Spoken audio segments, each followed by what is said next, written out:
جی السلام علیکم ناظرین، آپ دیکھ رہے ہیں پروگرام تعلیم اور دنیا. میں ہوں آپ کا میزبان راجہ احسن. اور ناظرین، آج 10 رمضان المبارک ہے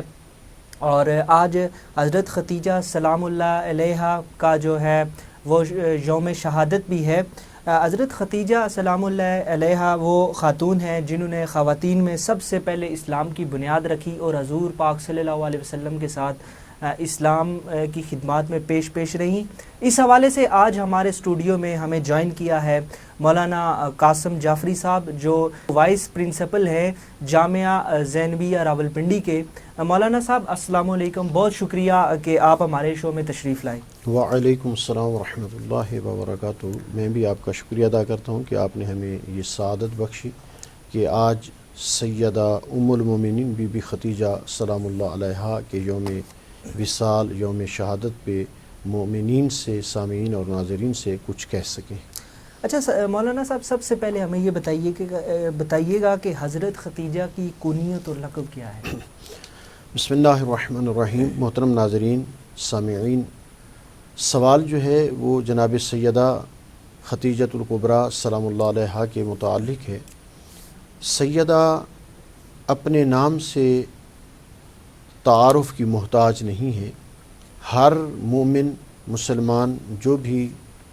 سیرت اور کردار کو جانتا ہے اور اسلام کے ساتھ والہانہ محبت اور عشق رکھتا ہے، وہ ان ذوات مقدسہ سے یقیناً آگاہ و آشنا ہے. سیدہ ختیجۃ الکبریٰ سلام اللہ علیہا کا نام نامی، اسم گرامی ختیجہ بنت خویلد ہے اور ان کی والدہ ماجدہ کا نام جناب فاطمہ ہے. میں ابھی آتے ہوئے اسٹڈی کر رہا تھا اور سرچ کرتے ہوئے دیکھا اور لفظ فاطمہ کو پڑھ کر میں حیران ہوا کہ بی بی کی والدہ کا نام فاطمہ ہے اور پھر اپنی بیٹی کا نام بھی فاطمہ رکھا. اور بی بی جس باپ کی بیٹی ہیں وہ خویلد بن اسد ہیں، جو اشراف زمانہ تھے اور ان کا نسب ایک اعلیٰ تھا اور وہ عرب کے ایک بہترین تاجر تھے. اور اسی تجربے کی وجہ سے انہوں نے اپنی بیٹی کی تربیت کی اور تربیت کے ساتھ ساتھ اس انداز میں ان کو اس نہج پہ پہنچایا کہ وہ اپنے باپ کی وارث بنی اور اپنے باپ کے اس کاروبار کو اس نہج پہ پہنچا دیا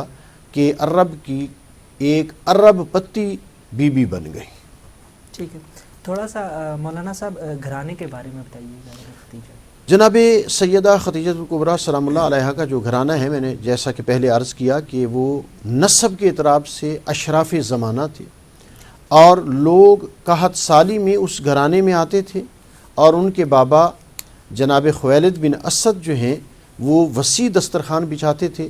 لوگوں کے لیے بہترین کھانے کا انتظام کیا کرتے تھے. اور جناب ختیجۃ الکبریٰ کا آپ دیکھیں جس طرح پیغمبر ختمی مرتبت علیہ الصلاۃ والسلام اعلان نبوت سے پہلے اپنے تمام معاشرے میں آمین اور صادق کہلواتے تھے،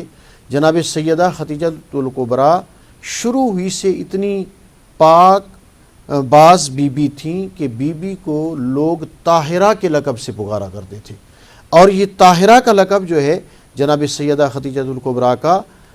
اسلام میں داخل ہونے سے پہلے اور لوگوں کو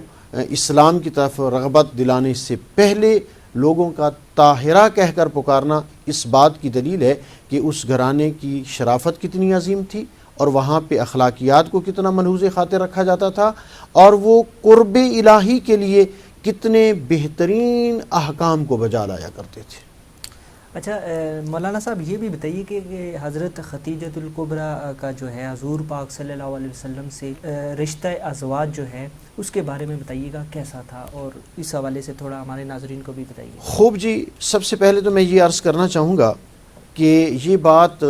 ہمارے معاشرے میں ایک مشہور ہے اور خطبہ ممبروں پر بھی، محراب میں کھڑے ہو کر بھی یہ بیان کرتے ہیں کہ سیدہ ختیجۃ الکبریٰ جو ہے وہ 40 سال کی تھیں اور جناب پاک پیغمبر علیہ الصلوۃ والسلام کی عمر مبارک 25 سال تھی. جناب سید العالمین کی جو عمر مبارک ہے وہ واقعاً 25 سال تھی، لیکن سیدہ خدیجۃ الکبریٰ باکرہ بی بی تھیں، ان کی کوئی پہلے شادی نہیں تھی، اور اس کے لیے مختلف روایات ہیں۔ ان میں سے ایک روایت کے مطابق جناب سیدہ خدیجۃ الکبریٰ کی عمر مبارک اس وقت 27 برس تھی، یا زیادہ سے زیادہ 30 سے چند سال اوپر تھی۔ 40 سال والی روایت فقہ جعفریہ شیعہ خیر البریہ کی تاریخ میں نہیں آئی۔ تو جناب سیدہ خدیجۃ الکبریٰ جب جناب پاک پیغمبر علیہ السلام ان کا مال لے کر تجارت کے لیے تشریف لے گئے تھے، اور پھر جناب سیدہ خدیجۃ الکبریٰ تک وہ پیغامات پہنچے، اور پاک پیغمبر علیہ السلام کی امانت اور صداقت کو دیکھا اور ان کے فیوز و برکات کو درک کیا کہ پہلے مثال کے طور پر سینکڑوں میں پرافٹ ہوتا تھا، تو پاک پیغمبر کی بابرکت ذات کا اس کے ساتھ جانا وہ ہزاروں میں اس کا پرافٹ ہوا۔ پھر وہ خدیجۃ الکبریٰ متاثر ہوئی، پاک پیغمبر علیہ السلام کی ذات مقدس کے حوالے سے انہوں نے جستجو کی، ریسرچ کی، اور ان کو جب معلوم ہوا کہ وہ ایسی ہستی ہیں کہ جن کے فیوز و برکات بھی عیاں ہیں اور وہ امانت اور صداقت میں بھی بہت اہمیت کے حامل ہیں، تو جناب سیدہ خدیجۃ الکبریٰ نے خود پیغام رشتہ بھجوایا، اور پاک پیغمبر علیہ السلام نے اخلاقیات کو ملحوظ خاطر رکھتے ہوئے اپنے چچا سے مشورہ لیا، اور پھر اس کے بعد اس خواستگاری کو کیا گیا، اور اس طریقے سے جناب سیدہ خدیجۃ الکبریٰ کا رشتہ ازدواج پاک پیغمبر علیہ السلام سے ہونا قرار پایا۔ ناظرین، جیسا کہ میں نے پروگرام کے شروع میں بھی کہا تھا کہ حضرت خدیجۃ الکبریٰ وہ خاتون ہیں کہ جنہوں نے خواتین میں سب سے پہلے اسلام کی بنیاد رکھی، اور وہ حضور پاک صلی اللہ علیہ وسلم کے ساتھ اسلام کی جو خدمات ہیں ان میں پیش رہیں۔ تو اس حوالے سے مولانا صاحب یہ بتائیے گا ہمارے ناظرین کو بھی کہ اسلام کی راہ میں حضرت خدیجہ کی جو خدمات ہیں تھوڑی سی جو ہے آپ بتا دیجیے گا۔ خوب جی، جناب سیدہ خدیجۃ الکبریٰ کی جو خدمات ہیں اسلام کے حوالے سے وہ یہ ہیں کہ وہ مصنع اسلام ہیں، مصنع رسالت و نبوت ہیں۔ جب پاک پیغمبر علیہ السلام کے گھر میں تشریف لائیں، اپنا سارے کا سارا مال بخدمت حضور سرور کائنات صلی اللہ علیہ وآلہ وسلم پیش کیا، اور فرمایا کہ اس کو اسلام پہ خرچ کر دیا جائے۔ پورا عرب جو ہے جناب سیدہ خدیجۃ الکبریٰ کا مقروض تھا، بیوی نے اعلان عام کر دیا کہ اپنا قرضہ معاف کراتے چلے جائیں، اور کلمہ لا الہ الا اللہ محمد الرسول اللہ کا اقرار کرتے چلے جائیں۔ ساری وہ دولت اسلام پہ خرچ کر دی، اور لوگ جوک در جوک جو ہے وہ اسلام میں داخل ہوئے، اسلام انہوں نے قبول کیا، حقانیت سے وہ آگاہ و آشنا ہوئے۔ تو اسلام میں جو لوگوں نے اسلام کو قبول کیا ہے وہ مرہون منت ہے جناب سیدہ خدیجۃ الکبریٰ سلام اللہ علیہا کا۔ ہمارے ناظرین کے ساتھ شیئر کیجئے گا کہ حضرت خدیجۃ الکبریٰ کا جو شہادت ہے وہ بیان کیجئے گا۔ خوب جی، جناب سیدہ کائنات بی بی زہرا سلام اللہ علیہا کی والدہ ماجدہ بی بی خدیجۃ الکبریٰ سلام اللہ علیہا جب اس دنیا سے رحلت فرماتی ہیں 10 رمضان المبارک آج کے دن، تو اس دن جو شاک جناب سید الانبیاء علیہ السلام کو لگتا ہے، اور وہ غم زدہ ہوتے ہیں اور غمگین ہوتے ہیں، اور اسی سال میں ان کے پاک پیغمبر علیہ السلام کے چچا جناب ابو طالب علیہ السلام کا وصال بھی ہوا، تو یک کے بعد دیگرے 2 وفات حسرت آیات ہوئیں۔ تو پاک پیغمبر علیہ السلام نے اپنے چچا ابو طالب جناب عمران علیہ السلام اور جناب سیدہ خدیجۃ الکبریٰ سلام اللہ علیہا کی جدائی میں اتنے غمگین ہوئے کہ پاک پیغمبر نے اس سال کو عام الحزن قرار دیا۔ یہ پورے کا پورا سال جو ہے غم کا سال ہے۔ گویا پاک پیغمبر علیہ السلام ایک سنت قائم کر گئے کہ جب کوئی بڑی شخصیت اس دنیا سے جاتی ہے تو ایک خلا پیدا ہو جاتا ہے، اور وہ خلا کبھی پر نہیں ہو سکتا۔ اس لیے اس شخصیت کو خراج عقیدت پیش کرنے کے لیے اس غم کو تازہ رکھا جائے اور اس غم کو ہر سال منایا جائے، اور انشاءاللہ شیعہ خیر البریہ فقہ جعفریہ میں اس یوم کو بڑی اہمیت حاصل ہے۔ ہر جگہ پہ مجالس عزا کا انعقاد ہوتا ہے اور جناب سیدہ کی سیرت کو بیان کیا جاتا ہے، ان کے اخلاق کو بیان کیا جاتا ہے، ان کے حسب اور نسب کو بیان کیا جاتا ہے، ان کے خدمات اسلام میں کیا ہیں ان کو بیان کیا جاتا ہے، تاکہ دنیا کو پتہ چلے کہ یہ سیدہ اس دنیا سے جب گئی ہیں تو پاک پیغمبر علیہ السلام نے کیسے غم منایا ہے اور اس سال کو عام الحزن قرار دیا ہے، اور اپنی امت کو ایک عظیم پیغام دیا ہے کہ اسی روش پہ عمل کرتے ہوئے کوئی بھی شخصیت جو اسلام کے لیے احسان کر کے گئی ہو، مسلمانوں کے لیے ایک زمینہ ہموار کر کے گئی ہو، اس کو خراج عقیدت بھی پیش کیا جائے، اس کے غم کو بھی تازہ کیا جائے۔ اچھا مولانا صاحب یہ بتائیے گا کہ حضرت خدیجۃ الکبریٰ سلام اللہ علیہا جو ہیں وہ کہاں مدفون ہیں؟ جناب سیدہ خدیجۃ الکبریٰ سلام اللہ علیہا جو ہیں وہ مکہ میں ریاض الجنہ میں مدفون ہیں، اور وہ عالم اسلام کے لیے ایک زیارت کا ان کی قبر اطہر جو ہے وہ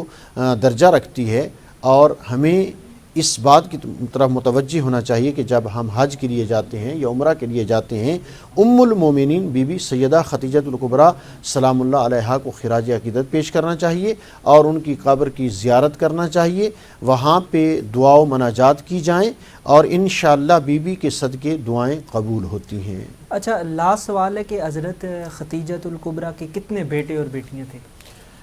روایات مختلف ہیں، اور یہاں پہ میں ایک اہم ترین بات کی طرف توجہ دلانا چاہوں گا کہ ہماری جو ریسرچ ہے اس میں یہ ہے کہ جناب سیدہ خدیجۃ الکبریٰ کے بیٹے 2 اس دنیا میں آئے، جناب ابراہیم اور جناب قاسم، اور ان کو اللہ نے واپس لے لیا، اور ایک اکلوتی بیٹی آخر میں جناب سیدہ فاطمہ تو زہرا سلام اللہ علیہا ہیں، یعنی 2 بیٹے اور 1 بیٹی بی بی کی اولاد ہیں، اور اسی فاطمہ زہرا کی نسل سے آگے امامت و ولایت چلی۔ ختم نبوت کے بعد اسلام کی محافظت اسی کی اولاد نے کی ہے، لہٰذا یہاں پر ایک جملہ خطبہ واعظین ذاکرین بیان کیا کرتے ہیں کہ سیدہ خدیجۃ الکبریٰ کو وہ شرف حاصل ہے کہ وہ 11 اماموں کی ماں کی بھی ماں ہیں، یعنی بی بی فاطمہ الزہرا کے 11 بیٹے منصب امامت و ولایت پہ فیض ہیں، امام حسن مجتبی علیہ السلام سے لے کر امام زمانہ قائم آل محمد علیہ السلام تک، جو اس وقت پردہ غیبت میں ہیں، اور جناب فاطمہ زہرا کی ماں جو ہیں وہ سیدہ خدیجۃ الکبریٰ ہیں۔ اور میں یہاں پہ ایک بی بی کی عظمت کے لیے ایک جملہ کہنا چاہوں گا، اور بخاری شریف کی یہ روایت ہے جو میں ایک سنی عالم دین سے سن رہا تھا کہ بخاری میں بیان کیا گیا ہے کہ ایک مرتبہ پیغمبر ختمی مرتبت کی خدمت میں جناب جبرائیل تشریف لائے، اور انہوں نے پاک پیغمبر علیہ السلام کو اللہ کا یہ پیغام اور میسج سنایا کہ ہمارا سلام پہنچا دیجئے خدیجۃ الکبریٰ کو۔ اب آپ اندازہ لگائیں کہ جس بی بی کو سلام اللہ کی طرف سے آئے، اس بی بی کو سلام اللہ علیہا نہ کہا جائے تو پھر اور کیا کہا جائے۔ اس لیے جب بھی محترم ناظرین سامعین بی بی کا نام آئے تو آپ سلام اللہ علیہا ہی کہا کریں۔ بہت شکریہ ناظرین، آپ نے دیکھا پروگرام اور سنا۔ ناظرین، اب رمضان کا پہلا عشرہ جو ہے وہ اختتام پذیر ہونے کو ہے۔